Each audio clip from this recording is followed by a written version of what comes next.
Hi, it's really nice to see you all again. I hope that everyone is doing well. Stay safe, healthy, and happy with all your family members. This week we are going to discuss about second language acquisition. Before we go further, actually we need to know what is the objective of this class. Number one, learning second language acquisition is important, especially later on you are expected to understand and comprehend some important definitions of second language acquisition. And again, you need to reformulate that with your own sentence. And then the second objective is actually you are expected to recognize as well as discuss some interesting key issues in related to second language acquisition. Well, when we talked about second language acquisitions, we also need to be aware with some keywords of the topic. For example, when you talked about second language acquisition, it's not going to be far away from what's so-called by first language acquisition or L1. First language acquisition, second language acquisition. Also, we need to identify the difference between second language acquisition and foreign language acquisition. Second language acquisition and second language teaching. What is the role of first language in improving as well as affecting a language learners to acquire a second language? That's also become an interesting issue to discuss. We also need to see the difference between acquisition and learning itself, between input and intake. I'm sure you are also familiar with what's so-called by implicit learning versus explicit learning, incidental learning in compared to intentional learning, instructed learning or in compared to non-instructed second language acquisition. Okay, good. Next is about definition. At least there are 4 definitions that I could list here, but in your textbook you can see more to that. But what are those experts try to do in order to identify second language acquisition? If we refer to Ellis in 1997, Rod Ellis identified second language acquisition as the system or systematic study of how people acquire a second language. While Gus and Selinker in 2008 identified second language acquisition as the process of learning another language after their native language or the first language being learned or being acquired. Then Ortega, still in the same year, come up with an idea that second language acquisition as the scholarly field of inquiry. I don't know if you are also familiar with the inquiry-based, in several school who adopt that. For example, a school based on IB curriculum adopt this inquiry-based. Skills of asking question, finding out is not only referred to or expecting informations from the teachers, but it encourage the students to learn by their own, to find out by their own. This is also related to that, and Ortega identified second language acquisition as a scholarly field of inquiry that this is related to human capacity to learn a language other than L1. And the last one, from Saville and Troika, we can learn that second language acquisition is identified as the study of individuals and also groups.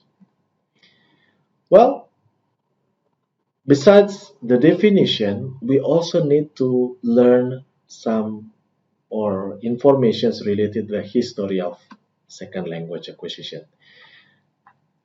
Second language acquisition itself was initiated, or SLA itself is initiated in 1960s. By the time it started, or the stepping stone was about the analysis of error or significance of learner's error. And then when 1970s behaviorism was introduced, I'm sure that you are also familiar with behaviorism, which is related to stimulus response, drilling, yeah. So, and again, what perfectionist is very important. So that's why error analysis and analysis on how someone acquire or learn a language, especially a new language in this case, become the focus of attention. In 1980s, second language acquisitions is related to Krashen's ideas of acquisition. In particular, he called that as a comprehensible input. At least there are 5 issues being discussed over there. Also, in 1990s, there's a kinds of comparisons between theoretical ideas and also approaches of second language acquisition. And from 2000 until now, today, language acquisition focuses more on the mind or brain development. Okay, now after the history of second language acquisition, it is interesting also to identify some issues related to individual differences. First, related to age, um, I'm sure that some of you also have heard the best time to learn a language. And here it was identified there's a kind of like a critical period hypothesis. It's before or until adolescence, 12 years old is the best time to learn a new language. So some groups of people said so. This is under 3 conditions, of course, according to Cook. It could be like inside the schools, or for example, together with your family, outside of the what they call it, the playground, for example, and through the interaction. Yeah, so child interactions at home with their family members. Sex, yes, of course, a number of studies also find out that gender has a significant influence or impact with the second language learning or second language acquisition in this case. And surprisingly, it says that female tend to show greater motivation or better attitude in this case in order to learn second language or wider learning or having a wider learning strategies. Now, when we talked about aptitude itself, this is about talent actually. Yeah, so talent in language learning. It could be, for example, how can someone identify phonemic coding? So ability to identify phonemic coding, people can recognize sounds easier. Sensitivity in terms of grammaticality, people can identify grammar better. Interactive language learning ability, as well as having good memory and learning. And then when we talked about motivation, motivation itself is actually effort plus desire to achieve goal. And how many motivations do you know? At least 2, yeah. So something from inside, internal, or outside, external. Integrative, instrumental. So which one? And then learning styles. This is related to someone's cognitive variation in terms of learning. It could be like the way they process, perceive, also conceptualize and organizing information until recalling that and use that in communication. Yeah, so how many learning styles?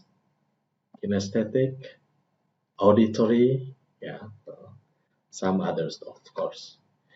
Okay, then when we talked about learning strategies, there are several strategies, yeah, for language learners to learn. Yeah, it could be like active, it should be like self-directed movement. Yeah, so autonomous learning, sometimes people could say so.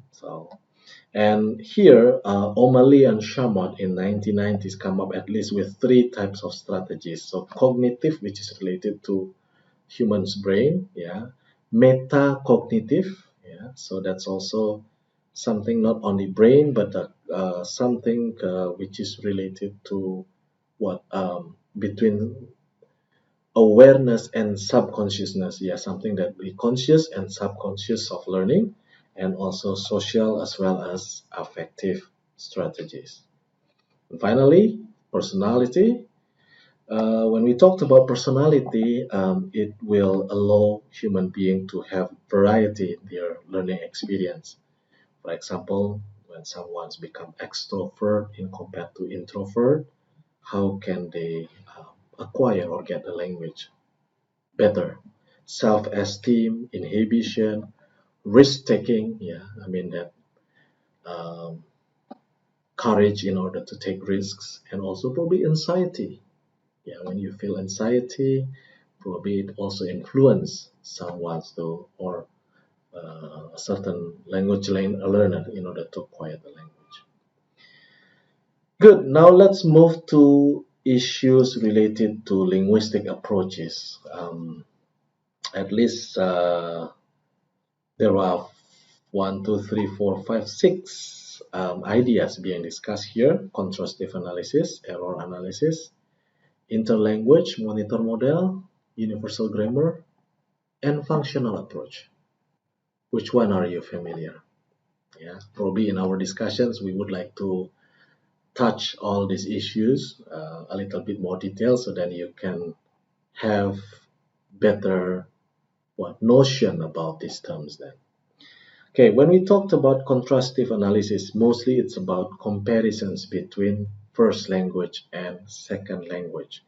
How can someone's learn a new language from the first language? So that's why then um, there's a kinds of like considerations between goal, yeah, so the increased efficiency of second language teaching and testing, which identify between strong version and weak version. Strong version when, for example, we can predict, oh, for example, if there's a kinds of issues in second language strongly related to the first language, or weak version, yeah.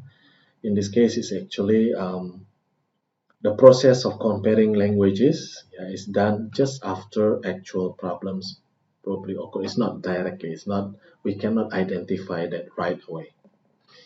Okay. Now, when we talked about error analysis, what is error analysis then?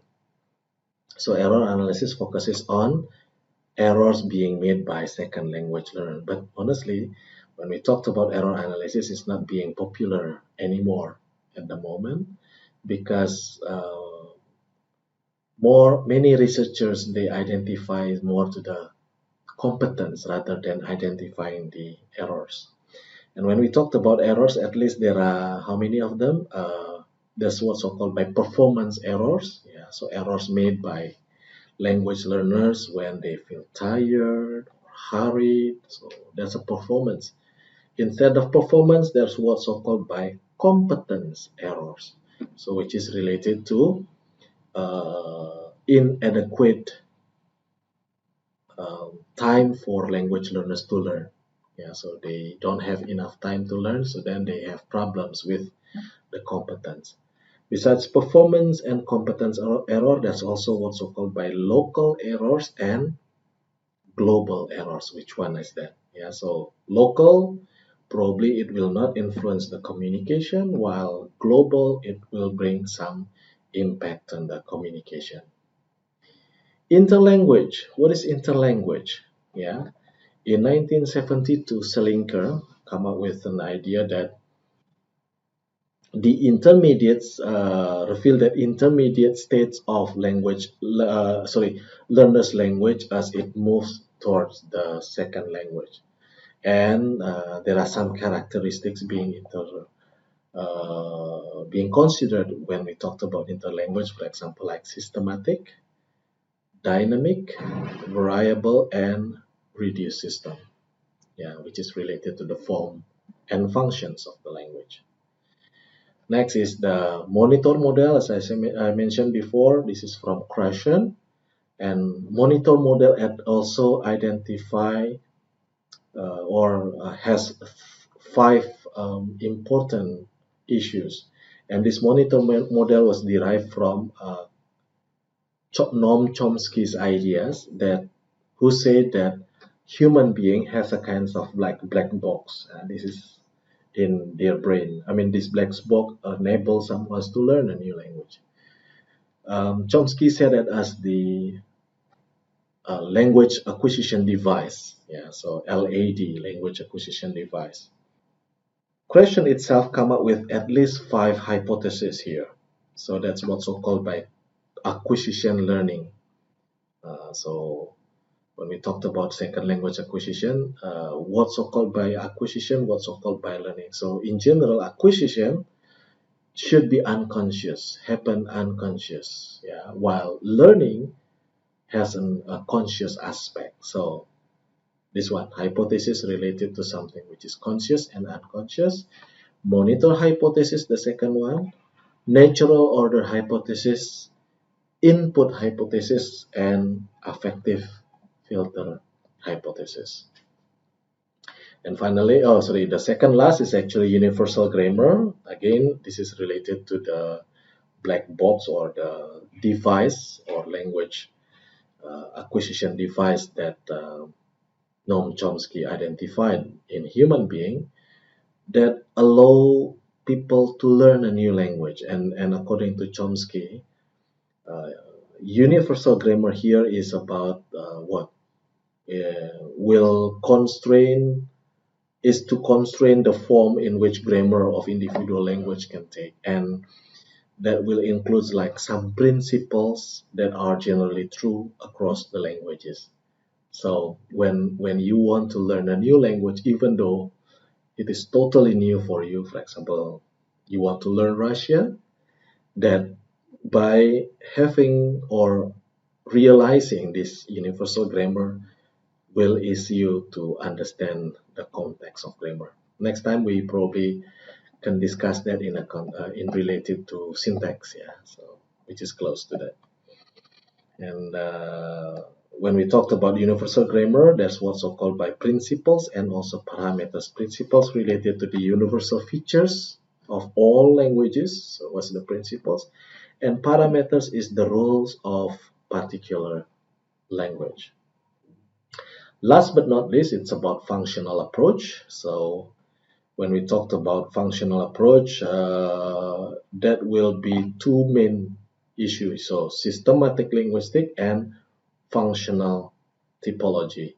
So systemic linguistics. So that's related to the analyzing language in terms of systems of choices to express meaning, while function or functional typology, it's about classifying language and their features into several categories. Okay, that's in general, and here is a reflective questions that we need to probably consider, and through our discussion later on, probably I would like to come up, or I will ask you some information related to this. For example, what are the similarities and differences between first and second language acquisition? Can you identify the 6 linguistic approaches that you have learned just now and mention the persons who proposed them? And also, how could you explain the difference between linguistic performance and linguistic competence? Okay, I think that's all for the short introductions about this class. I hope that you get some ideas on what you have to see and read later on from the text. Thank you, and I'll see you again next week. Bye-bye.